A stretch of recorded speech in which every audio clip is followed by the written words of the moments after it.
Assalamualaikum warahmatullahi wabarakatuh. Sesi ini kita akan bicara tentang prototyping atau uji bentuk. Ya, mari kita coba langsung aja ya. Uji bentuk alias prototyping. Oke, saya share dulu. Nah, kelihatan kita playing. Udah kelihatan belum? Slide slow. Nah, oke, kita bicara tentang prototyping. Ya. Biasa kalau orang hukum itu selalu ngomong tentang eh, definisi mulai dari bahasa. Ya, kita melihat bahwa ternyata prototype itu bisa jadi kata benda, kata kerja, atau keterangan. Ya, coba lihat tuh industrial designers produce prototypes of their concepts. Prototypes di sini jadi noun. Engineers prototype a design. Itu menjadi kata kerja. Sementara kalau software developers write prototype programs, itu menjadi kata sifat, keterangan. Tapi secara umum ya, prototyping itu atau prototype itu adalah taksiran atau pendekatan atau pemodelan terhadap produk yang dibuat mendekati seasli mungkin dari berbagai dimensi. Nah, mari kita ambil kasus contohnya untuk sesi ini adalah ini yang namanya Packbot. Packbot itu adalah satu mobil robot produksinya dari iRobot Corporation. Ini maksudnya itu adalah membantu polisi, militer untuk urusan-urusan berbahaya. Apa umpamanya menjinakkan bom, menyapu ranjau, atau mengambil barang-barang berbahaya atau kimia yang eksplosif dan sebagainya, atau dia melakukan kegiatan pemadaman dari jarak jauh dan sebagainya. Nih, ini prinsipnya adalah coba Anda lihat ya. Di sini kita lihat ini dia punya ada lengan teleskopiknya. Ini nanti ya yang akan apa namanya digerak-gerakan untuk melakukan berbagai operasi dia. Oke ya, dapat ya gambarannya packbot itu apa. Nanti kalau kita akan ngomong packbot di belakang itu maksudnya barangnya ini tadi. Oke, sekarang kita lihat tipe-tipe prototyping. Nah, prototyping itu sebenarnya ada dua sifatnya. Satu yang bersifat fisik, yang kedua adalah analitik. Fisik itu ya gampang, ya dibuat yang satu model menyerupai atau bisa dirasakan sebagai satu produk sedapat mungkin dalam bentuk yang fisikal, ya, bisa dilihat. Sebenarnya kalau analytical itu lebih ke arah dan sesuatu yang nggak terlihat. Biasanya pakai simulasi komputer, matematik, model matematik, atau tampilan visualnya. Jadi, analytical prototypes itu lebih ke arah gimana ya? Mari kita lihat contohnya dulu deh. Nih. Ini adalah model fisiknya. Artinya barangnya itu dibuat. Hmm? Dibuat skala kecil. Pokoknya jalan dia. Ya. Tiga dimensi. Dilihat rodanya maju ke uji roda maju ya rodanya harus bisa dimajuin di pasir ya dijalanin di pasir itu fisik ya. Bagaimana dengan analitik? Analitik itu menggunakan 3D gambar 2D dua dimensi 3D tiga dimensi. CAD itu apa yuk? Computer aided design, jadi desain yang dibantu oleh komputer. Itu dirending, dibuat seolah-olah barang itu ada. Tapi padahal itu sebenarnya adalah rekayasa komputer. Dibuat simulasinya. Gimana kalau umpama rodanya jalan? Semua dalam bentuk simulasi. Nah, memang kelihatannya nanti seperti gambar, seperti video. Tapi barangnya, fisiknya itu tidak ada. Nah, itu adalah prototip analitik. Oke? Nah, kalau dari modelnya ada dua, ada yang komprehensif, artinya semuanya itu ada di situ. Ya, umpamanya prototipe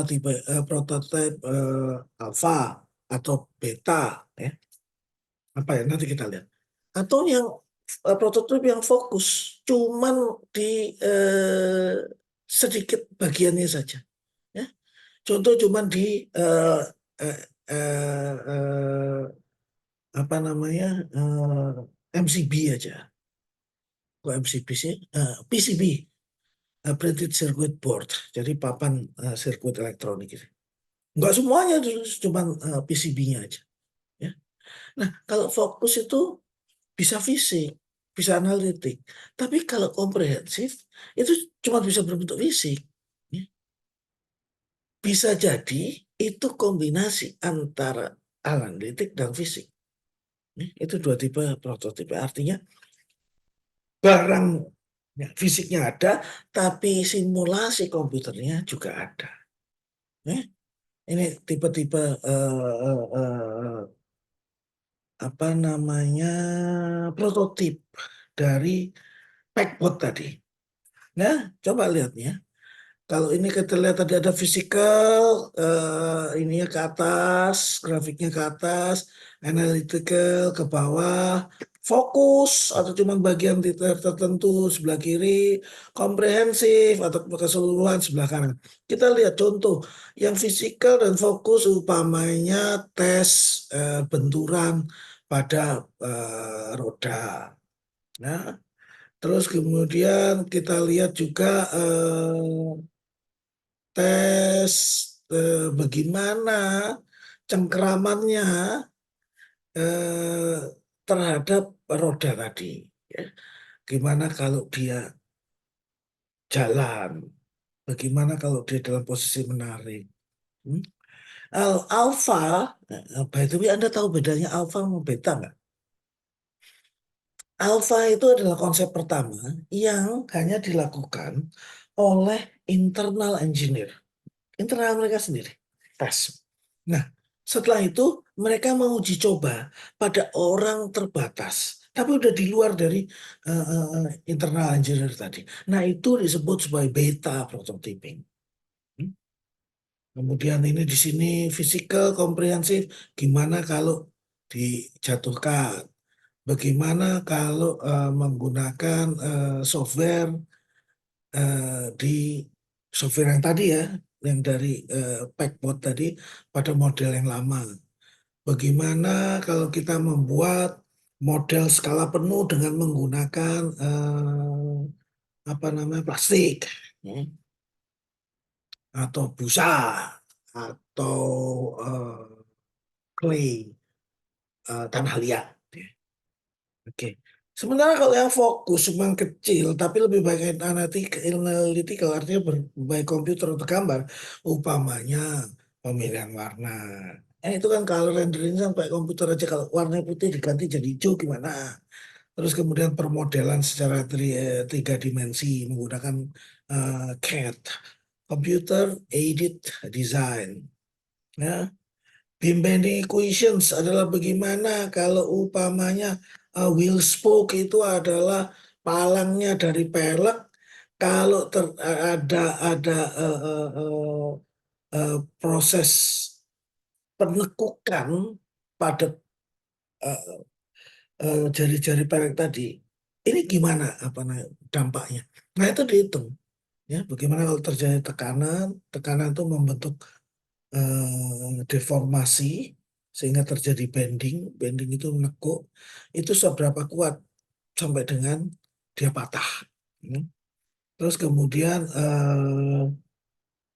bagaimana proses mereka melakukan pelepasan panas, ya, supaya dia motornya itu nggak overheat.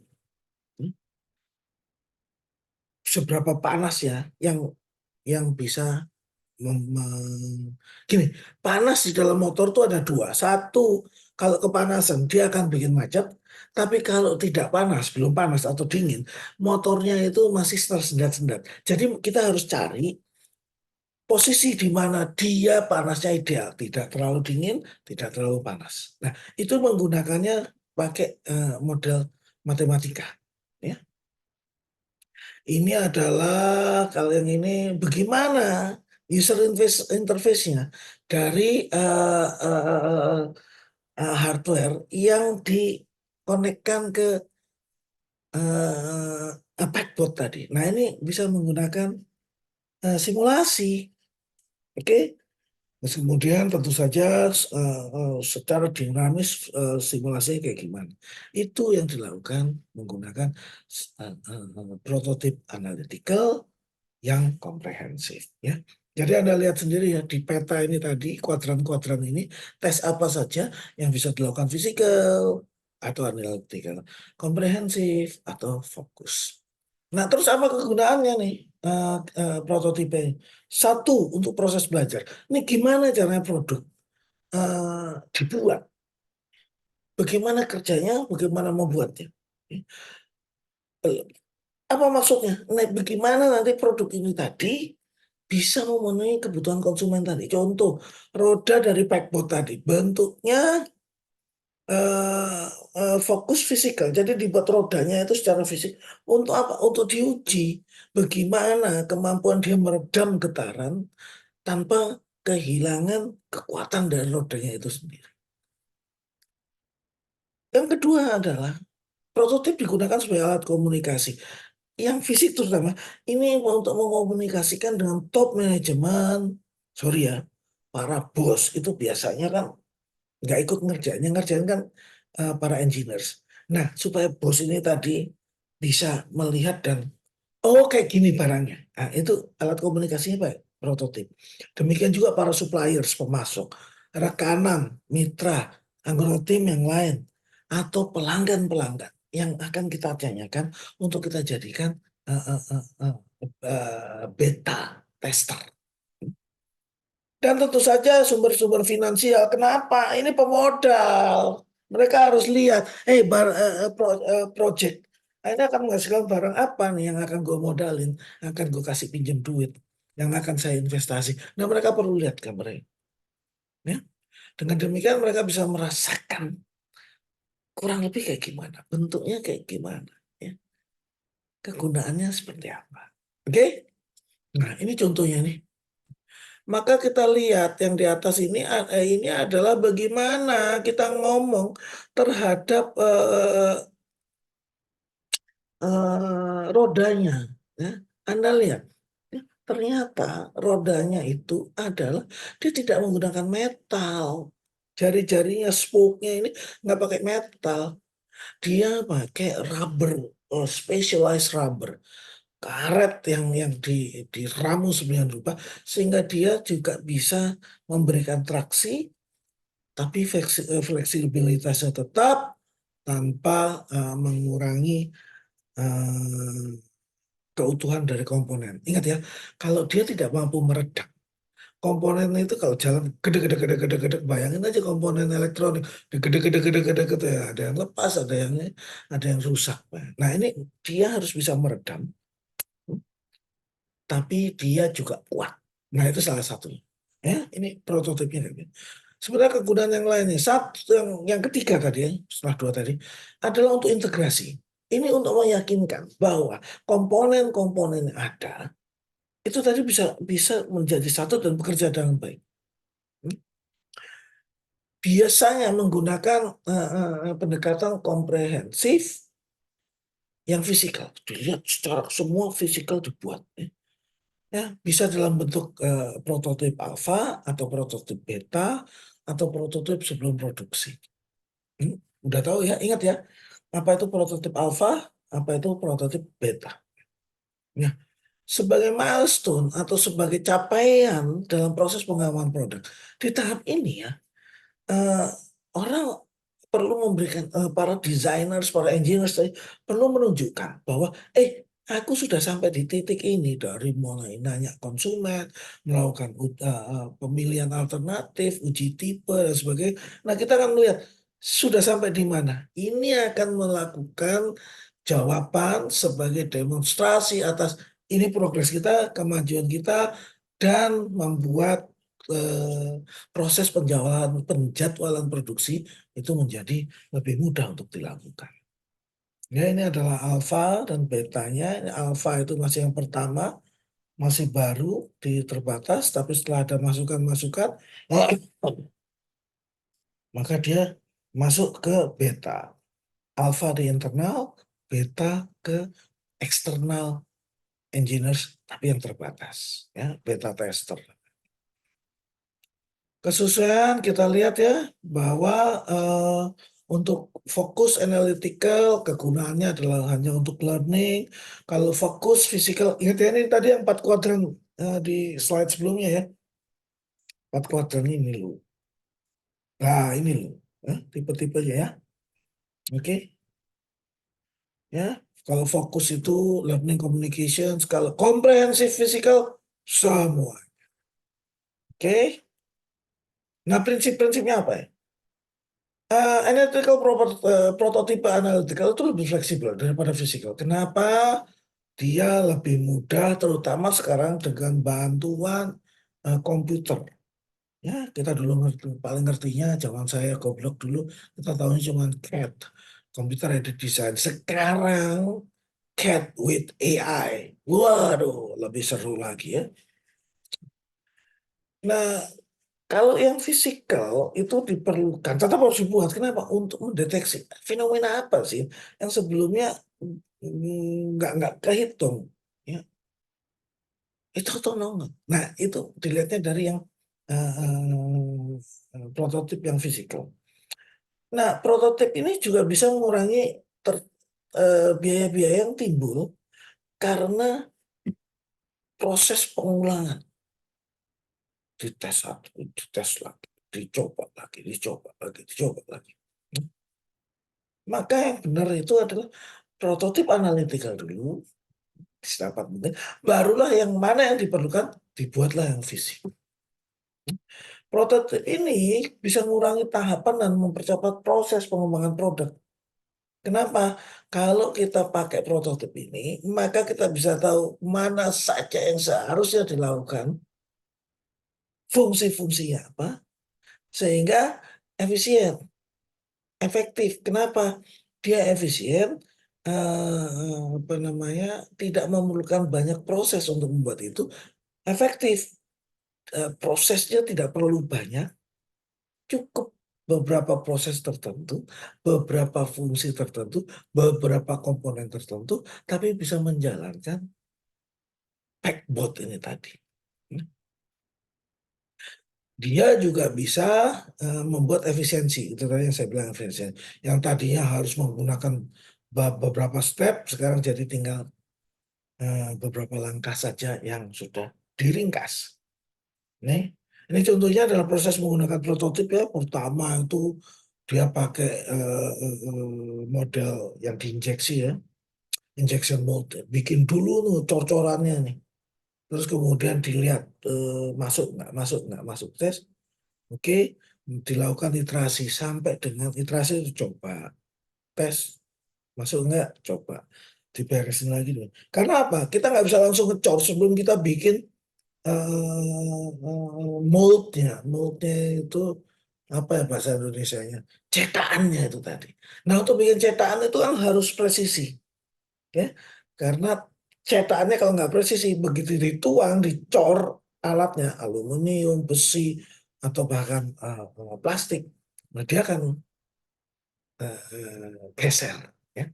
Nah itu Anda bayangkan kalau itu modelnya adalah Moore baut, ukurannya mili, nggak cocok produknya. Kenapa? Moldingnya nggak cocok, nggak fit, nggak masuk. Kalau konvensional prototype itu seperti itu, bikin, habis itu dites. Oh kurang, kecilin lagi. Oh kurang, gedein lagi.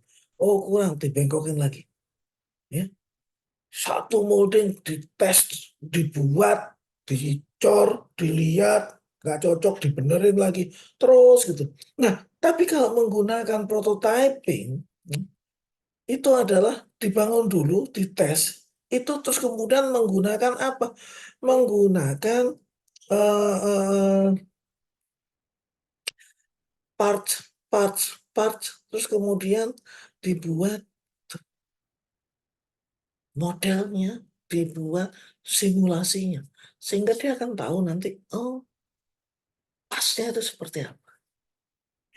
Tanpa harus secara fisik melakukannya dulu. Kalau yang konvensional dilakukan, dibuat dulu modelnya, dicor, baru hasilnya eh, dites masuk nggak. Tapi kalau menggunakan prototyping, Anda bisa menggunakan analyticalnya. Ya.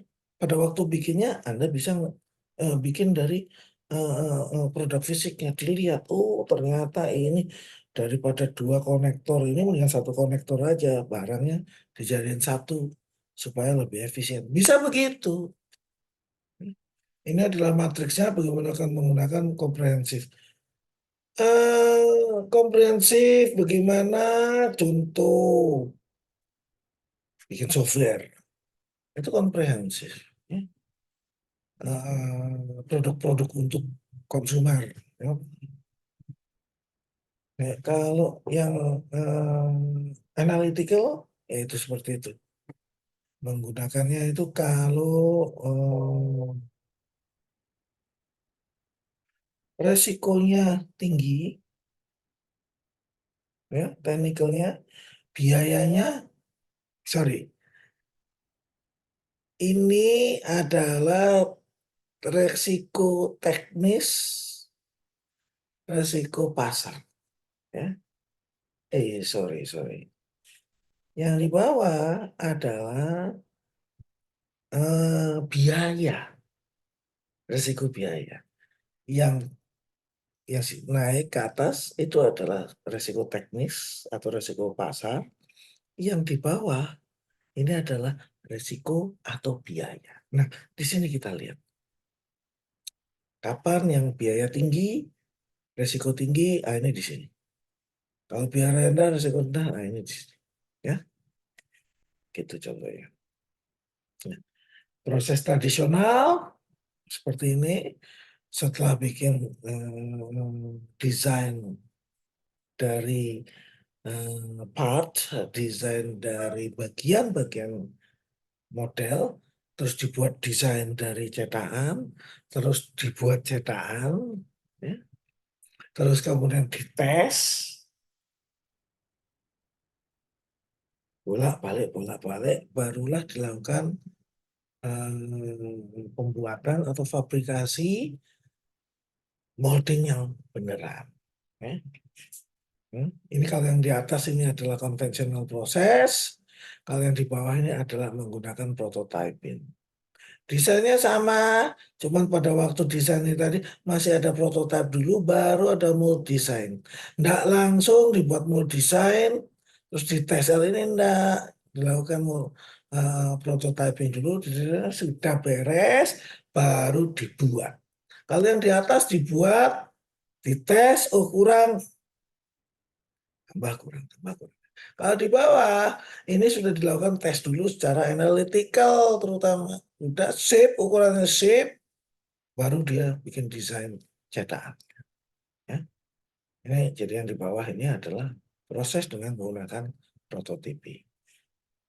Ini adalah juga, nih ini Pak ya, ya kalau kita ngomong tentang, oh, sorry, PCB, printed circuit board, nah, ini adalah kalau yang biasa sistem desainnya, terus kemudian langsung dibuat PCB-nya, sudah dipasangin komponennya, software test, kemudian baru software tadi dimasukkan ke dalam sistem, kemudian dijalankan. Ingat ya, backboard itu terdiri dari alat-alat mekanika, roda, gear, teleskopik, capit, elektronika, apa sensornya, kemudian akinya, dayanya, apa namanya, motor-motor untuk menggerakkan, maju mundur maupun mencapit untuk lengannya tadi. Dan yang ketiga adalah softwarenya. Apa? Ini akan menggerakkan kapan motornya maju, ya, kapan sinyalnya ini di, umpamanya pada waktu mencengkeram. Mencengkeram itu seberapa kuat cengkeramannya.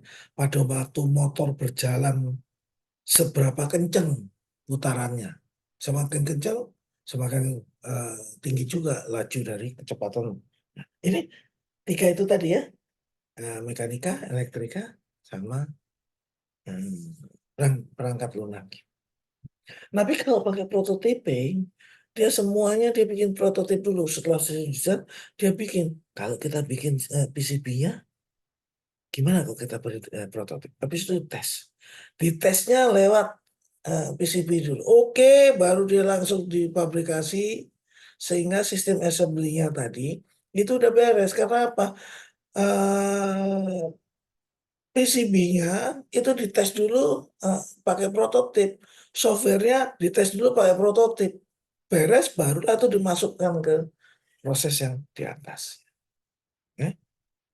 Ya, ini ada beberapa teknologi yang dipakai untuk pembuatan prototip. Yang pertama tentu saja ada yang saya katakan dari tadi, CAD, alias Computer Aided Design, untuk permodelan dan analisa. Tentu saja dia bikin 2 dimensi, 3 dimensi, kemampuan menghitungnya. Kita bisa melakukan yang namanya rendering, dari berbagai gambar potong-potong dijadikan satu untuk bisa diputar 360 derajat, kiri kanan atas bawah. Itu namanya pakai rendering. Ya. Kemudian freeform fabrications ini adalah tetap menggunakan 3D, 3 dimensi CAD tadi. Terus kemudian dicetak pakai apa? Stereolitografi. Ini artinya apa ya? Printer. Saya lupa ya. Ada printer yang 3D. Jadi Anda masukkan gambarnya, nanti di print sama dia. Tentu saja nggak bisa besar, karena apa? Bahannya nanti akan sulit. Printer 3D itu bisa biasanya itu alat materialnya itu adalah plastik. Jadi plastiknya diinjek. Plastiknya itu tadi dilumerkan kemudian diinjek. Jadi kalau Anda punya gambar tangan gini, maka detailnya pakai engineering itu nanti sama printernya akan di-print menjadi 3 dimensi bentuknya tangan ini. Tapi bahannya biasanya ya dari plastik. Sekarang sudah ada 3D printer yang bahannya dari metal. Tapi harganya mahal. Karena apa? Harganya adalah per cc dari eh, bahan. Ya. Kalau pakai plastik, per cc dari harga plastik. Ya. Kalau metal juga seperti itu. Hitungannya adalah bukan gram loh, tapi cc, sentimeter kubik. Artinya 1 sentimeter kali 1 sentimeter kali 1 sentimeter. 1 sentimeter kubik. Ya. Cc itu sentimeter kubik. Oke. Ini contohnya ya.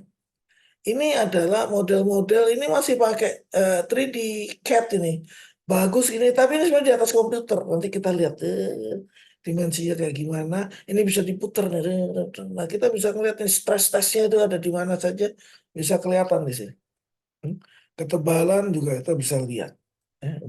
Apa dikasih apa namanya keterangan di sini. Gambar ini artinya apa dan sebagainya. Ya, bikinnya adalah ada yang namanya learning, communication, integration, dan milestone. Ingat ya yang pertama kan. Packbot ini prototipenya yang rodanya tadi, wheelsnya tadi untuk menentukan bagaimana redamannya, bagaimana keandalannya dia, kuat enggak untuk berbagai bentuk maupun material yang akan digunakan. Apa? Ini adalah untuk mempelajari, ya, learning tentang apa? Tentang karakter dari produk yang kecil tadi. Jadi learning.